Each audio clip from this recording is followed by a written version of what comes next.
From the halls of Montezuma, Kansas, that is, to wherever you may be, this is the Sure and Secure Podcast, a ministry of Morningside Community Church, helping you become sure that Christianity is true and that your salvation is secure through Jesus Christ.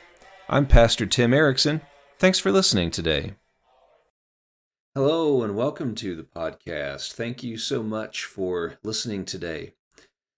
On recent episodes, I've been making a basic case for the truthfulness of Christianity. I think a few episodes ago I said this was going to be a 3-part series. It's actually turned into a 4-part series, but what do you expect? I'm a preacher. We usually don't say less than what we had planned. We usually say more than what we had planned. So, sorry about that, but oh, who am I kidding? I should probably just say, sorry, not sorry. Anyway, I've been making this basic case for Christianity so far that I've summed up with this phrase. We can know the truth about reality, and reality insists there is a God. On the last episode, I used some observations about morality to make an argument that God exists. And I didn't point this out on that episode, but at this point I should point out a few things that such an argument allows us to know about this God who exists. For one thing, if he obliges us to be good, or in other words, if he puts this obligation on us to be good, that tells us that this God must have a will. He wills or intends or desires certain things for us. Also, if he obliges us to be good, that shows us that he knows the difference between good and evil. And if he knows this, then he's the kind of being who can know things. And that shows us that he must have a mind. Not only that, but if he has placed this obligation on us to be good, then he must be our creator and sustainer. Otherwise, why would we have obligations to him? If he didn't bring us into existence or keep us in existence, if we don't owe our existence to him, then why would we owe it to him to be good? And so he must be the one who created us, he must have a mind, and he must have a will. Boy, now this is starting to sound a lot like the God of Christianity, isn't it? But there are some other religions that describe God in similar terms. Most notably, we could think about Judaism and Islam. So at this point in our basic case for Christianity, we need to ask, okay, well, which God have we discovered so far? We have proven that there is a God, but which God is it? So we're now at the point where we need to offer evidence for the Christian God in particular. We could do that by focusing on any of the details that make Christianity unique. So, for example, we could defend the truthfulness and inspiration of the Christian Bible, both the Old Testament and the New Testament together. We could defend its inspiration from God. We could defend its sufficiency and thus show that there's not a need for something like the Quran to round out God's revelation to mankind. We could focus on details in the life of Jesus. For example, we could focus on how he fulfilled so many Old Testament prophecies. And in that way, we could show how Jesus is everything that Orthodox Jews, for example, are still awaiting in the Messiah that they expect to come. Or we could focus on the doctrine of the Trinity and show how it makes sense. It's not actually contradictory, but it's actually a logical thing that one can believe about God. And then we could show how that allows us to support the Christian belief that Jesus is both human and divine. And so we could support the truthfulness of the Christian faith in those ways, especially in comparison to those other religions that have a somewhat similar conception of what God is like.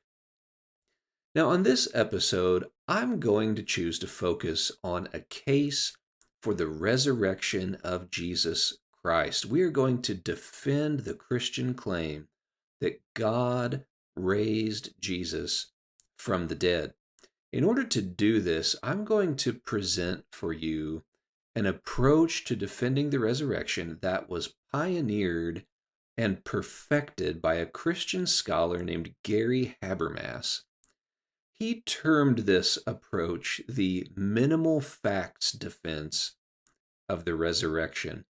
The reason he gave it that name is because this defense focuses on just a handful of historical facts that are widely accepted as true by both Christian and non Christian scholars. In other words, these facts are observations that even non Christian scholars are willing to grant as being true. So that makes these facts very useful in arguing for the resurrection of Christ. So we present these facts and then we ask the question, what's the best explanation of these facts? These facts need an explanation, and they need a good explanation. And so we ask then, what's the best explanation of these facts? So let me first present the facts to you that Dr. Habermas likes to use. These are, again, facts about the resurrection that are accepted as true by Christian and non Christian scholars alike. And Dr. Habermas has drawn this observation from reading literally thousands of books about the resurrection, both from Christian authors and non Christian authors. So we're going to focus on four simple, straightforward facts here. And the first is this, that Jesus died by crucifixion. Jesus died by crucifixion.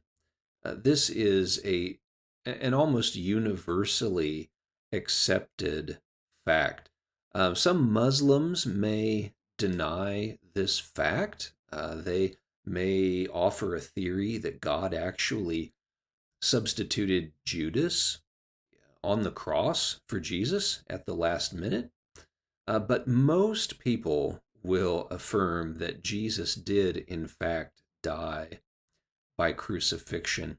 Now, why is it important that we stress he died by crucifixion? Well, there are really two reasons for that. First, crucifixion was a public event. That means many people would have witnessed the death of Christ.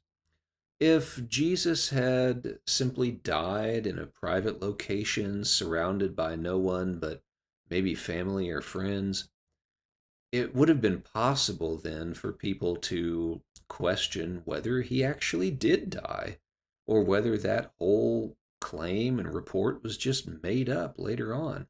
But since he died by crucifixion, this was a publicly observable event.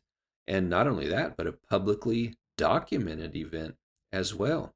And actually, Roman authorities from that time, in their own writings to each other, affirm that Jesus died by crucifixion in the time of Pontius Pilate. Another detail about crucifixion is that it was a violent way to die. There was no way that anyone was going to survive the experience of being crucified. And so that also affirms to us that Jesus certainly did die when he underwent crucifixion. So there's fact number one: Jesus died by crucifixion. Fact number two is that Jesus' tomb was empty.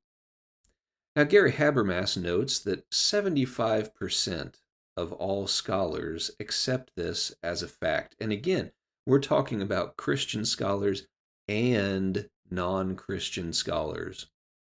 Now, 75% is a slightly lower percentage than with some of these other facts, but that is still a widely accepted fact.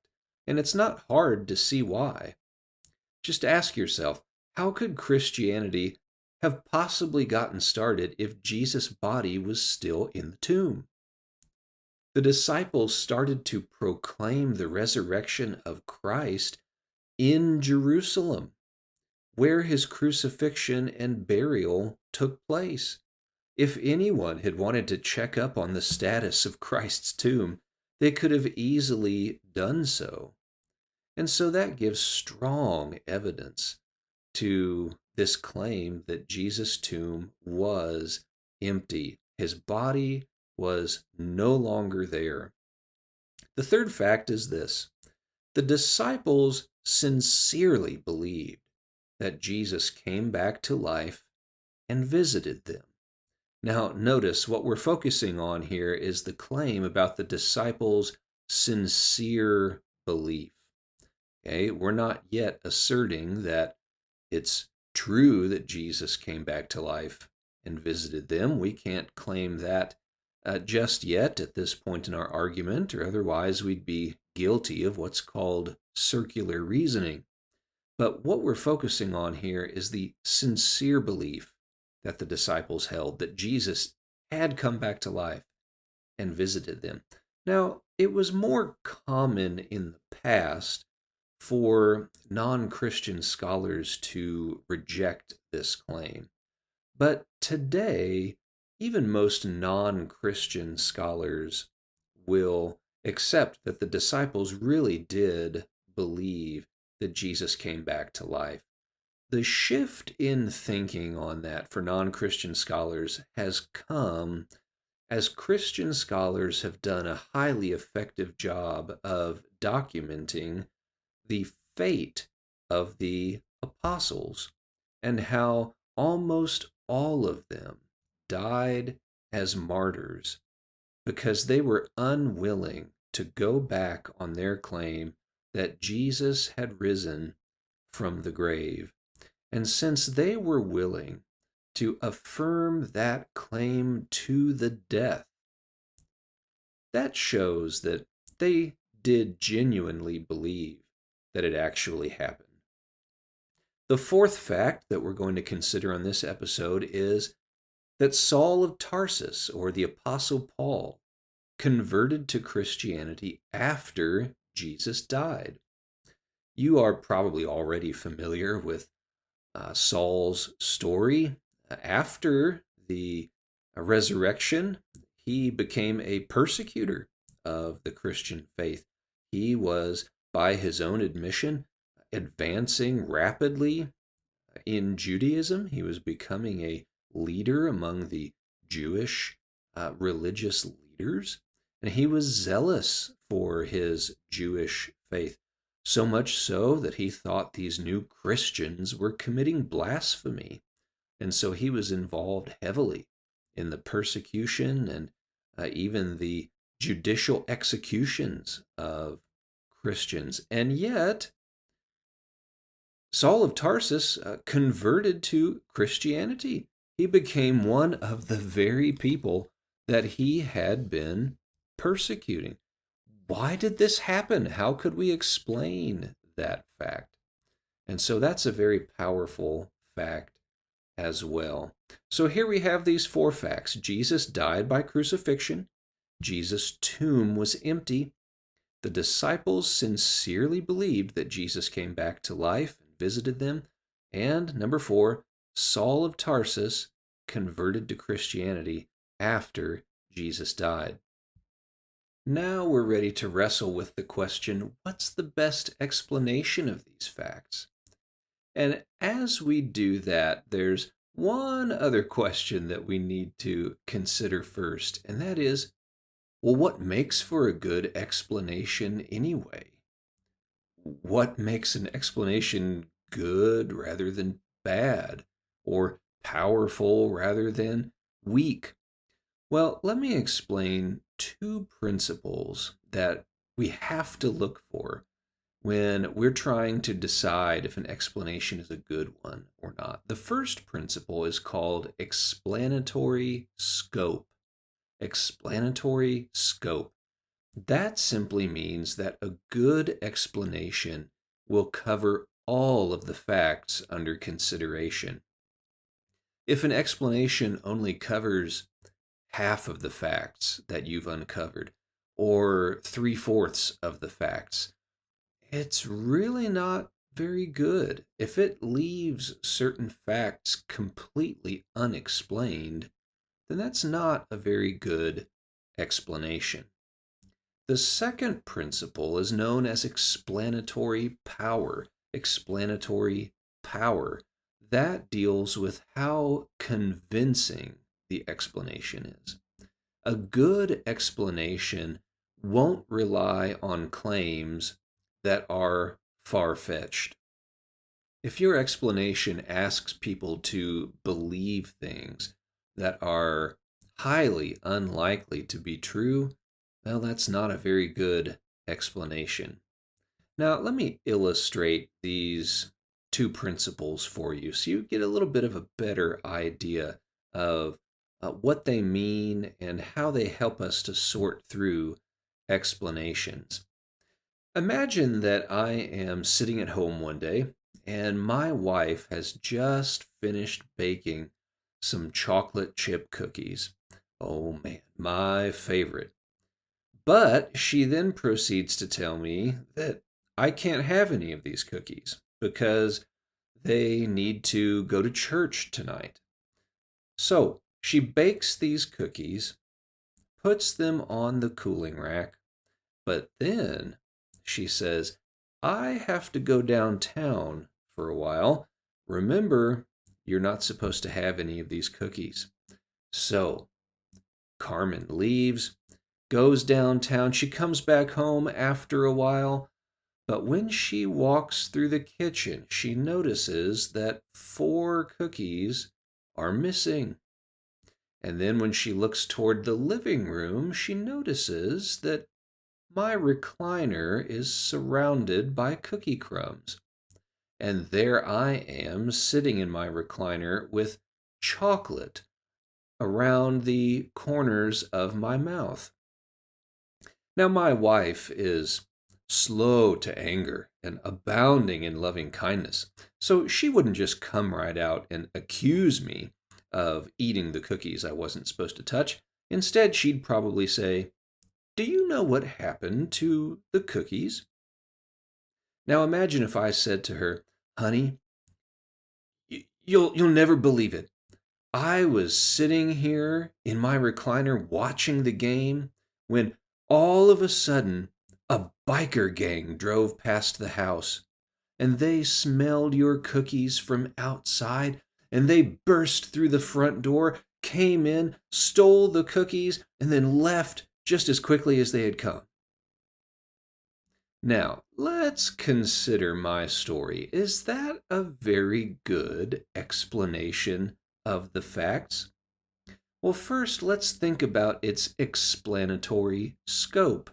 Does my story explain all the facts of the matter? Well, let's think of it this way. If it was true, it would explain why the cookies were missing, but it doesn't explain why my recliner is surrounded by cookie crumbs, and it doesn't explain why I have chocolate on the corners of my mouth. So there are important and highly relevant facts that my story does not explain. So for that reason, it doesn't have very good explanatory scope, does it? It also doesn't have very good explanatory power because it asks my wife to believe a couple of things that are just literally unbelievable. For one thing, biker gangs don't drive down our street in rural Montezuma, Kansas. Okay, so there wouldn't have been a biker gang on our street in the first place. Not only that, my story asks my wife to believe that as they were driving by on the road, they actually smelled her cookies from outside. These claims are just preposterous. And so my story doesn't have very good explanatory power either, does it? It is not at all convincing. So, as we start to talk about some theories that have been offered to explain the facts surrounding the resurrection, remember those two principles, and we'll keep coming back to them: explanatory scope and explanatory power. Okay, let's talk about four theories that have been offered, four explanations that have been offered to explain those four facts that I introduced just a moment ago. The first theory we'll talk about is known as the swoon theory. This was somewhat popular among non Christian scholars, probably somewhere in the ballpark of about 100 years ago now. It's a little less popular these days, and you'll probably see why as we talk about it. But anyway, this theory essentially claimed that Jesus was horribly injured during the process of crucifixion, but that he did not actually die. So then, when his body was laid in the cool tomb, and when he had had a chance to rest after the distressing experience of being crucified, he actually revived and regained consciousness as he was there in the tomb. And after he realized what had happened, he realized that he now had a great opportunity. He could exit the tomb and claim that he had come back to life. And in that way, he could establish forever the movement that he had been trying to start through his preaching before he had been arrested and crucified. Now, that theory is really lacking in explanatory scope. I would argue that it really only covers one out of those four facts, and that would be the empty tomb. If that theory was true, okay, yes, it would explain why his tomb was empty. But look, it doesn't affirm that he died by crucifixion. It doesn't explain why the disciples sincerely believed that Jesus came back to life. Even if it tries to explain that fact, it doesn't have good explanatory power for that.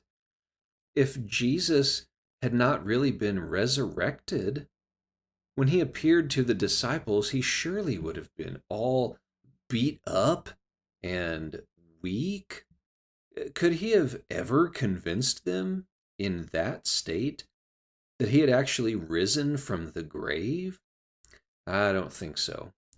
This theory also doesn't explain why Saul of Tarsus would have converted.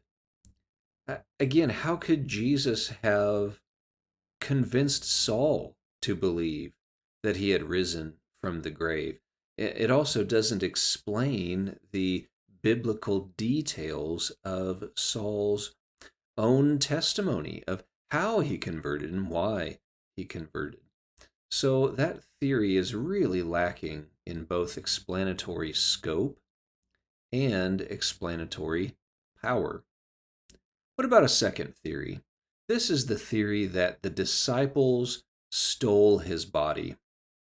The theory essentially says this, that after Jesus died and was buried, the disciples saw an opportunity. They saw the opportunity to gain a following for themselves if they could keep the momentum going on the movement that Jesus had started during his life, then perhaps they could gain fame and power and glory for themselves. So this theory says that they stole his body out of the grave and then simply claimed that he had come back to life, even though they knew he had not. Now, what about this theory? Well, I think it really only explains two out of the four facts. It certainly does affirm that Jesus died by crucifixion. It would explain why his tomb was empty, but it doesn't explain the disciples' sincere belief. In fact, it claims that the disciples were entirely insincere in the things that they were claiming about Jesus. As I mentioned earlier, the fact that the disciples were willing to die for their claim is powerful proof that they were not lying, that they didn't make this up, but that they were telling the truth. Also, this theory doesn't explain the conversion of the Apostle Paul. Paul was persecuting Christians before his conversion. If the disciples had stolen the body and just made up this story about the resurrection, how could they have ever convinced Saul to go along with it? Their story was precisely the message that Saul was trying to stamp out. If they had approached Saul with an admission that they had just made up the whole thing and that they were now trying to recruit him to join their movement to gain fame and fortune, surely he would have just used their admission to discredit them and to finish his mission of stamping out Christianity once and for all. So this theory does not have good explanatory scope, and it doesn't have good explanatory power. What about a third theory? This is the theory that the disciples really did have some genuine experiences, but nevertheless that they misinterpreted these experiences.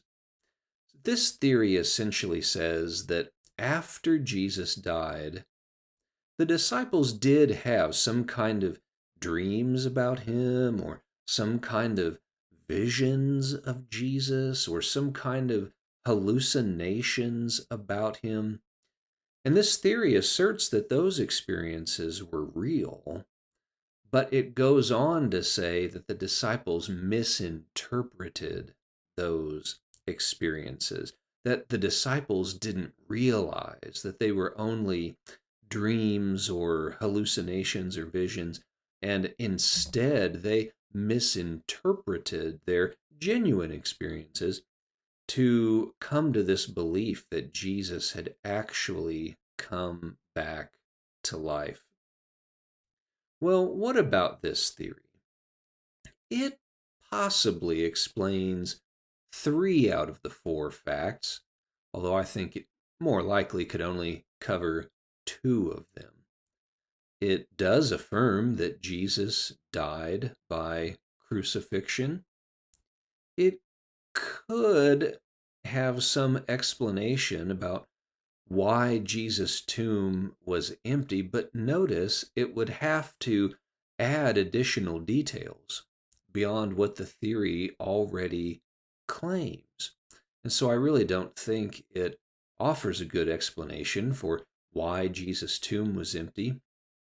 This theory would explain why the disciples sincerely believed that Jesus came back to life, but it wouldn't explain why Saul of Tarsus converted to Christianity.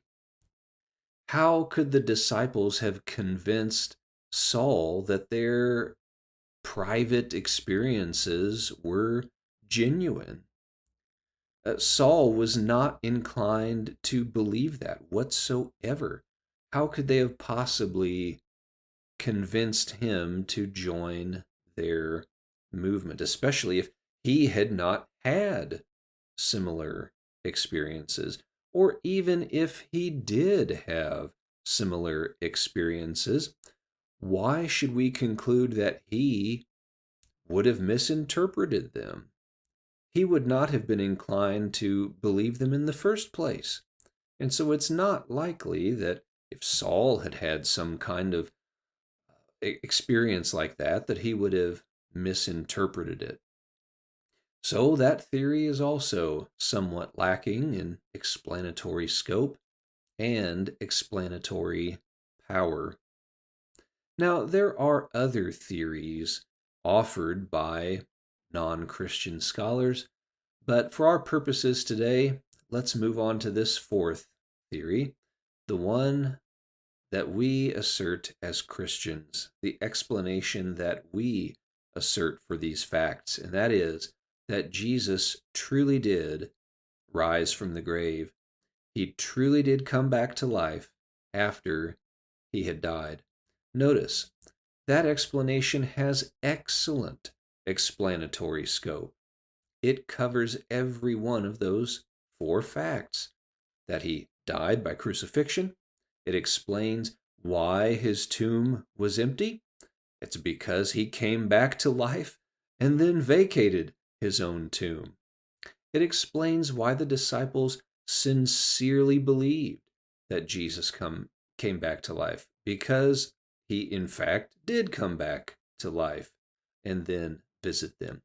It also can explain why Saul of Tarsus would have converted, because he had a true and genuine encounter with the risen Lord Jesus Christ. This explanation even explains some additional facts that I haven't mentioned here today on this episode. Facts like the conversion of Jesus' brothers. You might remember that before Jesus died, as we learn in the Gospel of John, Jesus' own brothers did not believe that he was the Messiah. But later on, after his death, they had come to believe that. That's why we find them in Acts chapter 2 in the company of the apostles. Well, what had happened in the meantime? Why did they choose to believe something that they had not believed before Jesus died? Well, the resurrection of Jesus explains their conversion. Jesus truly came back to life, and he visited his brothers just as he visited the apostles. I would also say that this explanation has great explanatory power, especially if someone already believes that there is a God. Now, an atheist might be additionally inclined not to believe in the resurrection of Jesus Christ because they haven't yet come to believe in the existence of a God who could perform such a miracle. So, someone who doesn't even believe in a God might think that this explanation isn't very convincing, that it lacks explanatory power in some way. But they still have to explain these facts for themselves.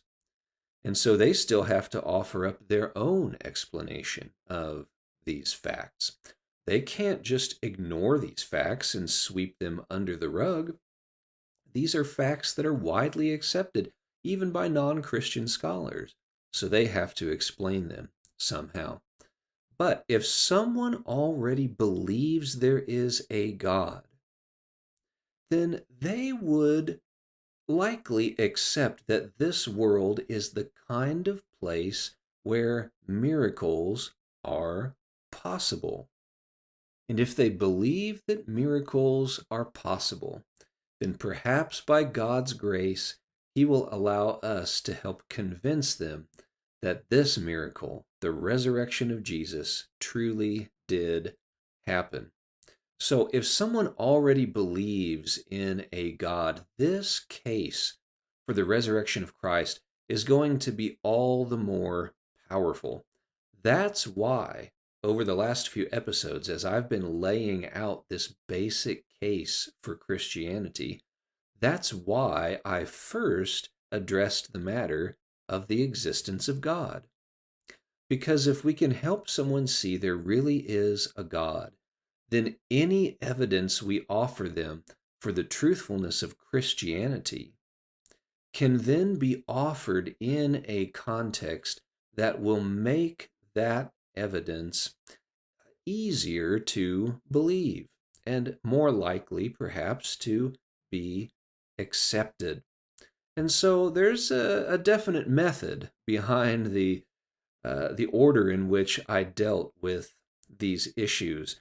First, we dealt with the issue of whether or not we can know reality, and we saw that yes, we can know reality.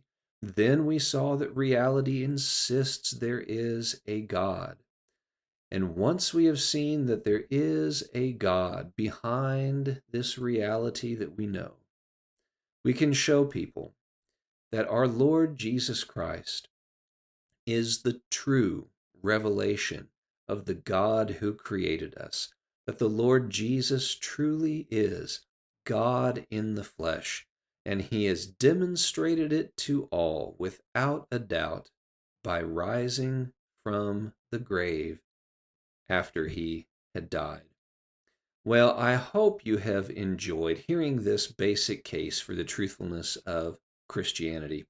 In future episodes of the podcast, we are going to dive down more deeply into some of the details of this basic case. So if this short series left you wanting more, well, don't worry. In time, we are definitely going to take a deeper dive into some of these details. But I want to thank you again for listening to the podcast today, and I hope you'll keep pulling up future episodes. Thanks for giving me the opportunity to teach you a little something, and may God richly bless you as you serve Him.